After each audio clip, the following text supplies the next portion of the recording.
Hello my dear friend, welcome to education point online. So friend, कैसे हैं आप लोग? गए हो बहुत अच्छे होंगे। मेरे प्यारे बच्चों, आज हम लोग बात करने वाले हैं कंप्यूटर साइंस इंजीनियरिंग के सिलेबस एंड क्लास अनाउंसमेंट के बारे में फॉर आरजीपीवी यूनिवर्सिटी भोपाल। ऐसा मेरा प्यारा बच्चा जो अपना बीटेक आरजीपीवी यूनिवर्सिटी भोपाल से एफिलिएटेड किसी कॉलेज से कर रहा है, जिसका ब्रांच कंप्यूटर साइंस इंजीनियरिंग है बेटा, और अभी अभी वो अपने 3rd सेमेस्टर में गया है। तो इस वीडियो में हम लोग जानेंगे कि भैया सीएस ब्रांच के बच्चों को 3rd सेम में कौन कौन सा सब्जेक्ट पढ़ना पड़ता है और कौन सा सब्जेक्ट कैसा है बेटा, इस वीडियो में हम लोग बात करने वाले हैं। चलिए बेटा, एक बात आप समझ लो, फर्स्ट ईयर का कोई भी मतलब नहीं था इंजीनियरिंग में। बस ये इसलिए करवाया जाता है ताकि जो बच्चे हैं बेटा वो सेटल हो पाए, है ना। अपने यूनिवर्सिटी से भी आप फैमिलियर हो चुके हो, अपने कॉलेज से भी फैमिलियर हो चुके हो, और जहां पर आप रह रहे हो बेटा आप सेटल हो चुके हो। तो अब जाकर ये बात आप समझना कि अब आपकी जो इंजीनियरिंग है ना बेटा वो स्टार्ट हो रही है। फर्स्ट ईयर तो क्या था, फिजिक्स पढ़ रहे थे, केमिस्ट्री पढ़ रहे थे, बेसिक सिविल, मतलब ऐसे ऐसे सब्जेक्ट्स आपने पढ़े जिसका कोई भी मतलब नहीं था, लेकिन फिर भी बेटा वो पढ़ाया जाता है ताकि बच्चे रेगुलर हो पाए। ठीक है भाई साहब, तो आप रेगुलर हो चुके हो, है ना। और अब जाकर मेरे प्यारे बच्चों आपकी जो इंजीनियरिंग है ना वो स्टार्ट हो रही है, इस बात को आप समझना। ठीक है, और इस बार मैंने एक पैटर्न देखा भाई साहब, अगर इसी पैटर्न को आप लोग फॉलो करेगा ना तो आगे चल के बहुत दिक्कत होने वाला। पैटर्न क्या है बेटा, इस बार 90% बच्चे ऐसे हैं जो लास्ट मोमेंट में पढ़ना चाहते हैं। अब यार देखो, एक बात आप समझना, मैं आपको क्लियर कर देता हूं कि सीएस ब्रांच में कुछ ऐसे सब्जेक्ट्स हैं जिनको छोड़कर आप एक रात भी पढ़ोगे ना, आप एक रात भी पढ़ोगे आप पास हो जाओगे। लेकिन अगर आपका मकसद है सिर्फ पास हो जाना तो भाई आप सक्सेसफुल हो। ठीक है, आपको कोई भी रोक नहीं सकता, आप पास जरूर हो जाओगे। लेकिन इतना आप समझ लो कि अब जाके सीएस ब्रांच का जो डिमांड था ना बेटा वो सबसे न्यूनतम स्तर पे है, और वो एआई के वजह से आगे गिरता हुआ चला जाएगा। तो अपने हाथ पैर को भैया मत काटो, ठीक है, क्योंकि अगर आप सिर्फ पास होने के लिए पढ़ रहे हो तो आप कॉलेज से तो प्लेसमेंट भूल जाओ, और कॉलेज के बाहर भी आपको प्लेसमेंट मिलना मुश्किल हो जाएगा बेटा, क्योंकि सीएस में क्या है, हर 2 साल के बाद कुछ ना कुछ नया आता है। तो अगर आपने सीएस ब्रांच लिया है भाई साहब तो बीटेक तो आप छोड़ ही दो, बीटेक के बाद भी आपको कुछ ना कुछ पढ़ते रहना पड़ेगा, क्योंकि हर 2 साल में अपडेट हो जाता है। पहले हम लोग कीपैड मोबाइल चलाते थे ना, अब आप चलाओगे कीपैड? भाई अपडेट है, अपडेट तो है। तो अगर आपने सीएस लिया भाई तो अपडेटेड रहो, यहीं से सारी चीजें शुरू होंगी बेटा। आप अच्छे से मन लगाकर पढ़ो, और मैं रिक्वेस्ट करूंगा बेटा कि सिर्फ अगर आप पास होने के लिए पढ़ रहे हो तो आगे चल के आपका कोई भी फ्यूचर नहीं है, इस बात को आप समझना। और मैकेनिकल ब्रांच वगैरह ये नहीं है बेटा कि आप कोई शॉर्टकट कर लोगे या सीख लो। अगर आप कोडिंग करने बैठे हो तो प्रॉपर कोडिंग आपको करना पड़ेगा। अगर आप किसी प्रोग्राम को डेवलप करने के लिए बैठे हो तो प्रॉपर डेवलप आपको करना पड़ेगा। आप अगर किसी प्रोग्राम को 90% भी डेवलप कर दोगे ना, वो रन नहीं करेगा। वो रन तभी करेगा जब वो 100% क्या होगा बेटा, परफेक्ट होगा। ठीक है, तो आपने सीएस ब्रांच लिया, बहुत अच्छा ब्रांच है ना। अभी यहां पर मैं आपकी कोडिंग जर्नी भी स्टार्ट करूंगा। जब आप 3rd ईयर में जाओगे तो मैं पर्सनालिटी डेवलपमेंट के लिए भी हेल्प करूंगा। तो मैं बस आपसे इतना कहना चाहता हूं बेटा कि अब आप मन लगाकर पढ़ो। मैं आपको ज्यादा पढ़ने नहीं बोल रहा हूं कि आप ये भी कर लो वो भी कर लो, लेकिन जो आपके सब्जेक्ट्स हैं उनको आपको मन लगाकर पढ़ना है। अदरवाइज भाई देखो, अभी क्या है कि जितने सब्जेक्ट है ना बेटा वो सारे आपके बेसिक सब्जेक्ट हैं। अगर अपना बेसिक कोई आप खराब कर लोगे भाई साहब, अगर कोई बिल्डिंग है और उस बिल्डिंग का बेसिक खराब है तो भले आपके पास करोड़ों रुपए आ जाए, आप अगर इस पे बिल्डिंग खड़ा करोगे तो वो गिर ही जाएगा। क्यों? क्योंकि इसका बेस स्ट्रांग नहीं है। ठीक है, तो ये भैया लास्ट मोमेंट ठीक था, फर्स्ट ईयर तक मैंने बहुत सपोर्ट करा इसको कि आप एक रात के राजा बन जाओ, लेकिन भाई साहब अब ऐसा नहीं होने वाला। ठीक है, और सब्जेक्ट भी खैर वैसे नहीं है कि आप एक रात में पढ़ लो, लेकिन भाई मत फंसो, मैं बस आपसे इतना बोलूंगा, क्योंकि भाई अभी जो बच्चे पास आउट हो रहे हैं ना प्लेसमेंट में बहुत दिक्कत हो रहा है। तो सोचो 3 साल बाद क्या होगा।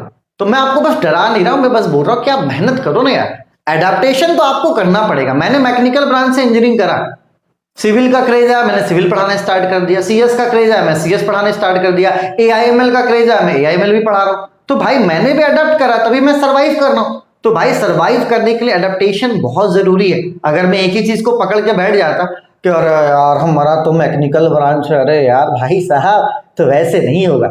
ठीक है, चलिए बेटा दूसरा चीज क्या है, आप एक रूटीन बनाओ। कॉलेज से आने के बाद, मैं ज्यादा नहीं बोलूंगा, आप एक ऐसा रूटीन बनाओ, ठीक है, चाहे वो 2 घंटे का हो, चाहे वो 3 घंटे का, चाहे वो 4 घंटे का हो।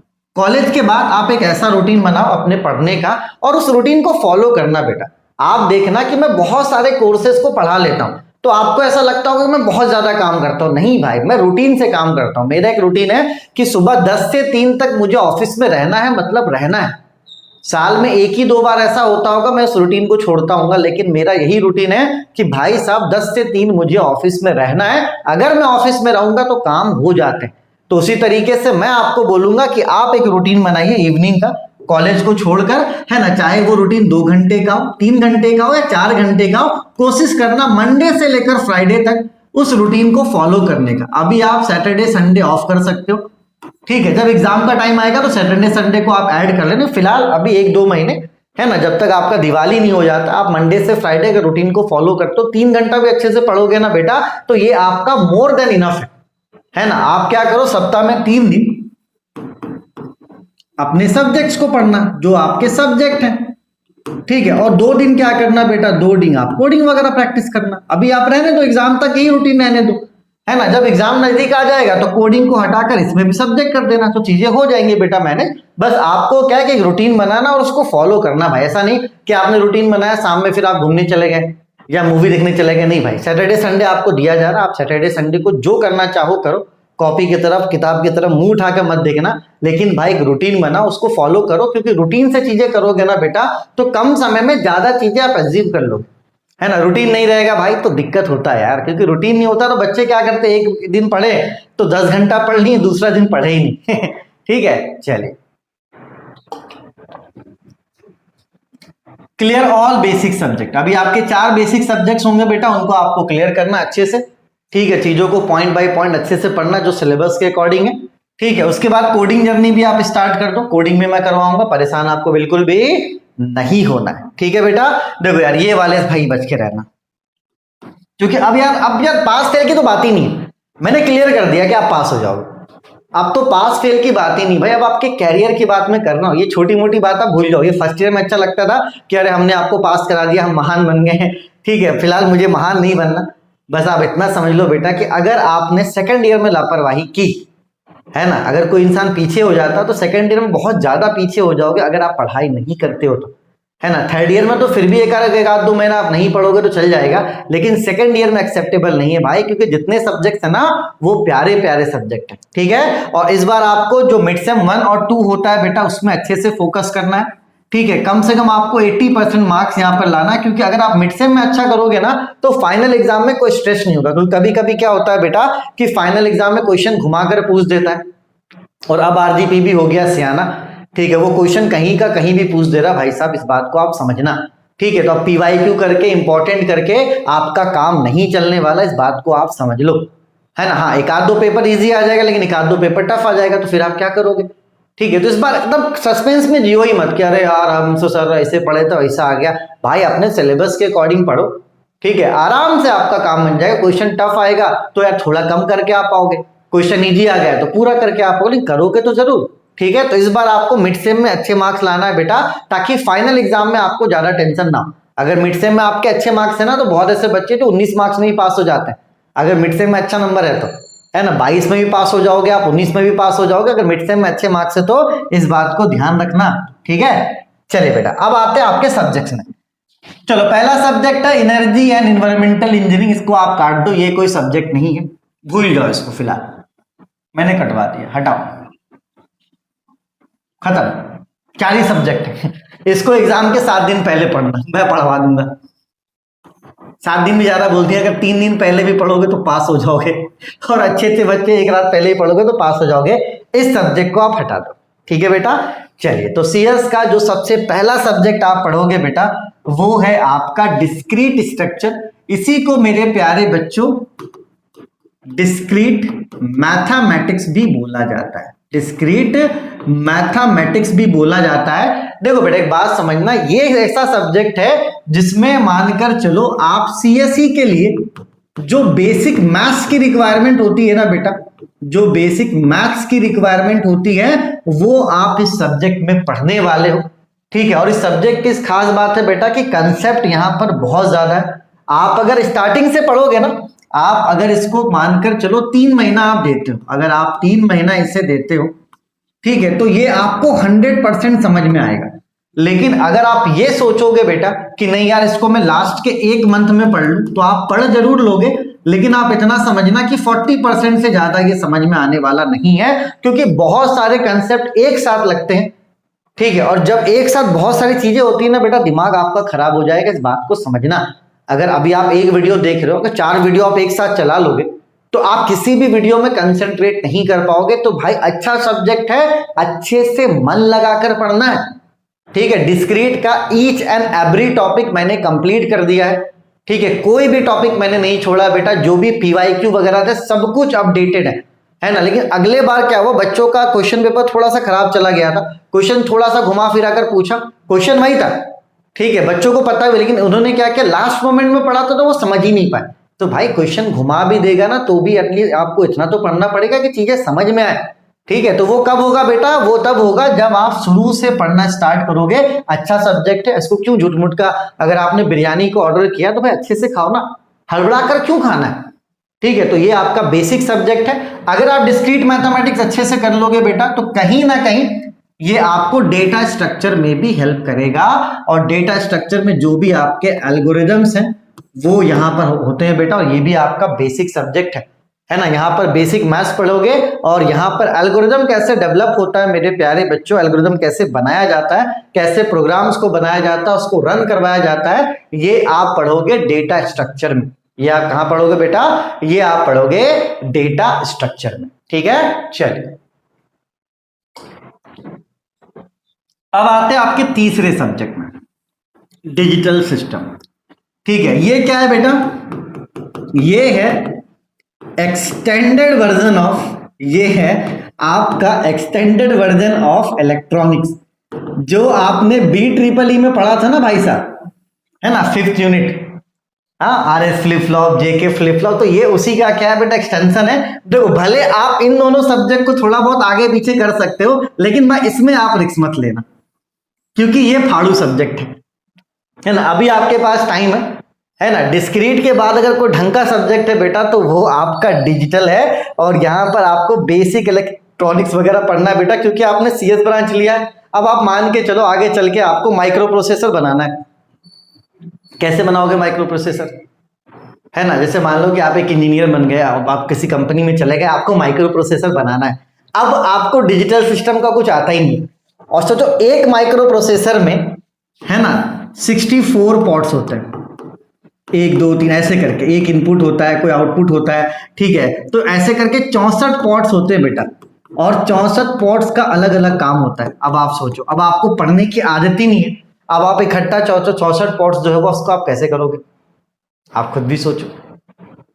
ठीक है, तो भाई अपने आप को कहीं भी ऐसा मत फील करवाओ कि आप पीछे हो रहे हो। ठीक है, एक बात आप समझना, जो आपके सब्जेक्ट है बेटा उनको आप अच्छे से पढ़ो, अपने आप को कभी फील मत करवाना कि अरे यार सर हम तो पीछे हो गए। अभी आपके पास प्रॉपर टाइम है, सभी सब्जेक्ट को अच्छे से समझकर पढ़ो।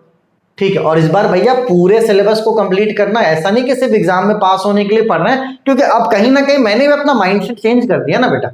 एक समय पे ऐसा था, बात समझना, एक समय बच्चों जब फेल होते थे ना फिजिक्स में, केमिस्ट्री में, BME में, मुझे बड़ा दुख होता था कि अरे यार बच्चे फेल हो गए। तो मैंने क्या किया बेटा, मैंने फर्स्ट ईयर का सारा सब्जेक्ट पढ़ा दिया, ऑल सब्जेक्ट।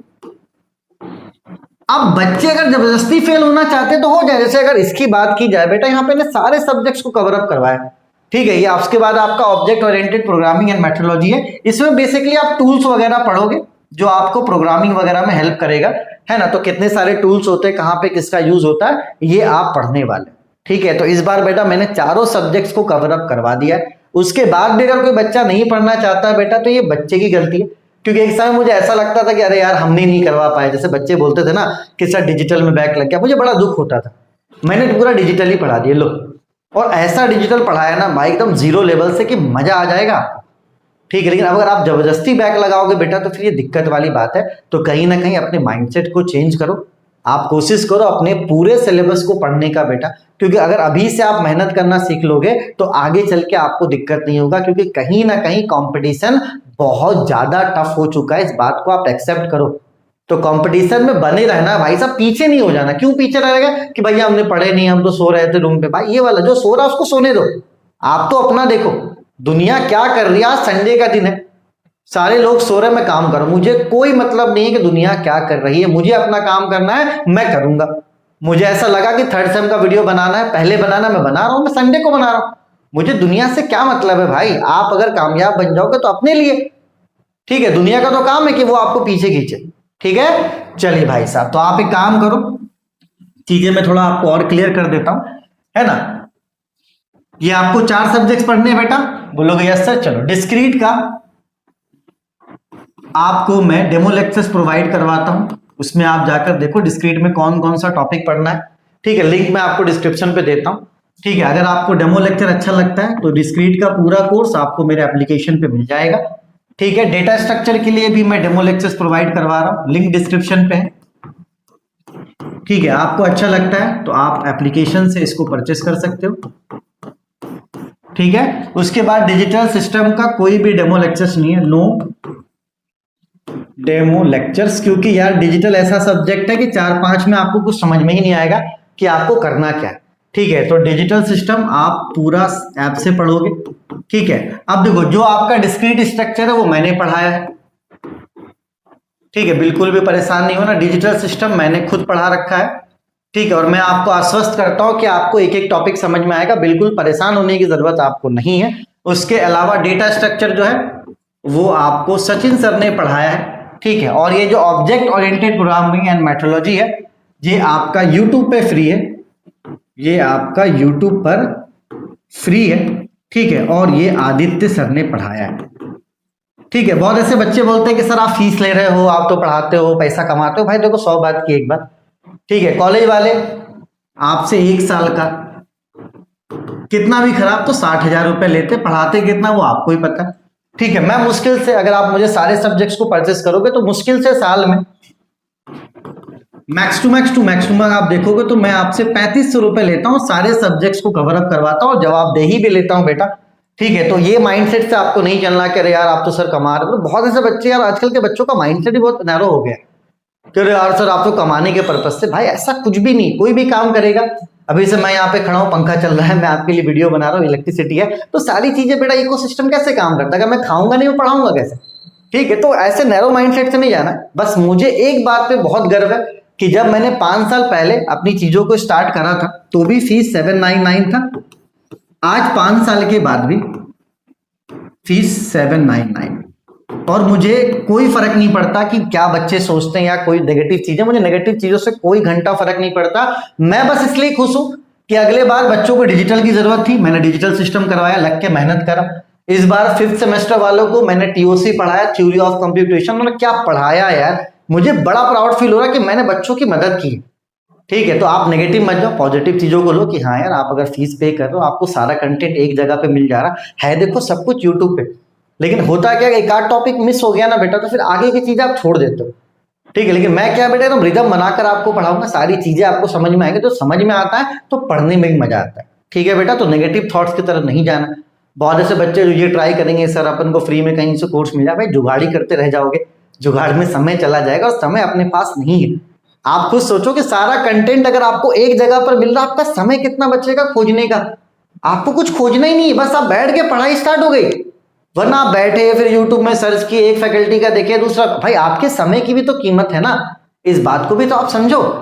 आप फ्री फोकट के थोड़ी ना भाई साहब, आपके टाइम की भी तो कीमत है। आपका टाइम कितना बचेगा आप ये देखो, उस टाइम को आप किसी दूसरी जगह पे यूटिलाइज कर सकते हो भाई साहब। तो अब ना जो पर्सपेक्टिव है, जो माइंडसेट है, वो भाई अच्छा करना पड़ेगा, क्योंकि अब जमाने को ना खराब माइंडसेट वालों की जरूरत ही नहीं है। अगर आप ऐसे नेगेटिव माइंडसेट से चलोगे बेटा तो आगे चल के कोई भी फ्यूचर नहीं। ठीक है, बिल्कुल भी नेगेटिव नहीं होना ना भाई। मैकेनिकल जब मैंने करा डिमांड खत्म हो गया था, मैंने कहा बोला कि अरे यार मैं कहाँ रोया, भाई मैंने अडेप्ट किया, आप भी अडेप्ट करो। ठीक है बेटा, तो नेगेटिव नहीं होना, आपको पॉजिटिव रहना है। ठीक है, चलो भैया कुछ खुश कर दूं आपको, बोलोगे सर खुश कर दीजिए। चलो भैया 699 मत दो, चलो सॉरी 799 मत दो, मुझे 699 दो। ऐसा लगता है मेरे माइंड को पता है कि आज संडे, इसलिए कुछ वर्ड जो है ना बेटा वो इधर से उधर निकल रहे हैं। चलो माइंड को मना लेंगे। मत दो, इसमें भी 699 दो, इसमें मत दो 699 दो। चलो तीनों सब्जेक्ट में आप 699 देके पढ़ सकते हो। ठीक है, अभी 20 अगस्त 2025 तक ऑफर है कि ये जितने सब्जेक्ट हैं ये आपको 699 में मिल जाएंगे। 20 अगस्त 2025 के बाद कॉल मत करना, क्योंकि मैंने डेट मेंशन कर दिया है कि जो ऑफर है वो 20 अगस्त तक ही है। ठीक है, अगर आप तीनों का कॉम्बो लेना चाहते हो बेटा, कॉम्बो भी मिल जाएगा। ठीक है, 1999 में, जिसकी वैलिडिटी 1 साल है। और अभी इसमें भी आप अगर कूपन कोड लगा दोगे तो 1899 ये हो जाएगा। ठीक है, मतलब 1900 का ये पूरा कोर्स हो जाएगा। 1 साल की वैलिडिटी रहेगी कि अगर आपका एक आध पेपर रुक भी जाता तो आपके पास वो कोर्स रहेगा ताकि आप पूरा पढ़ पाओ। ठीक है, तो आपके पास ऑप्शन है कि आप तीनों कोर्सेज अलग अलग ले लो। ठीक है, या आप कॉम्बो ले लो, वैलिडिटी भी आपको अच्छी खासी मिल जाएगी। पैसा बस एक बार लग रहा है, लेकिन इकट्ठा सारी चीजें आपको मिल जाएंगी, है ना। वैलिडिटी भी जाता है, अगर एक आध पेपर रुक भी जाता है तो अगली बार भी आप उसको कवर अप कर लोगे। ठीक है बेटा, चलो। और इस बार क्या खास है, इस बार खास ये है बेटा कि जो कोर्स है वो आपको एजुकेशन पॉइंट ऑनलाइन के अलावा मेरा इरफान रजा ऐप है, इस पे भी मिल सकता है। तो अगर आप कोई 2 कोर्स परचेस करना चाहते हो ना बेटा, तो मैं बोलूंगा कि एक परचेस आप इसमें करो, एक परचेस आप इसमें करो। क्योंकि होता क्या है, कभी कभी अगर कोई ऐप का सर्वर फेल हुआ ना, तो आपके पास ऑप्शन रहेगा कि दूसरे सब्जेक्ट को आप पढ़ पाओ।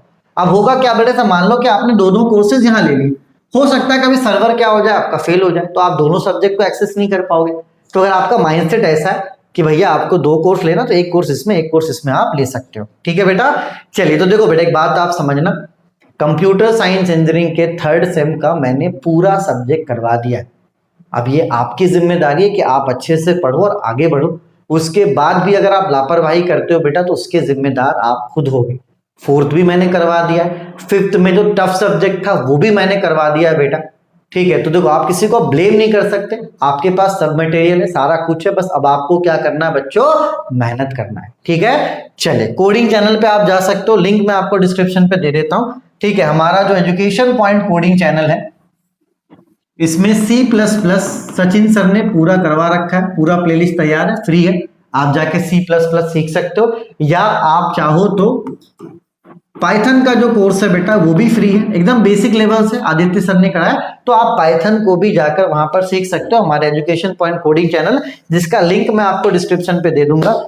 ठीक है, तो आप जाइए कोडिंग चैनल पे भी, वहां पे जो भी आपको पाइथन पसंद है पाइथन स्टार्ट कर दो, या आपको C++ पसंद है बेटा तो आप C++ भी स्टार्ट कर सकते हो। ठीक है बेटा, चलिए। बाकी जितने भी सब्जेक्ट है सभी का लिंक मैं आपको डिस्क्रिप्शन पे देता हूँ, जिसके डेमो लेक्चर्स अवेलेबल है, उनके डेमो लेक्चर्स को आप देखो। अच्छा लगता है, अगर आपके अंदर कॉन्फिडेंस बिल्टअप होता है, तो हमारा एप्लीकेशन को डाउनलोड करके आप पूरा कोर्स परचेस कर सकते हो। ठीक है, चलिए, तब तक अपने और अपनों का आप खूब ख्याल रखिए। Take care, bye bye, Tata.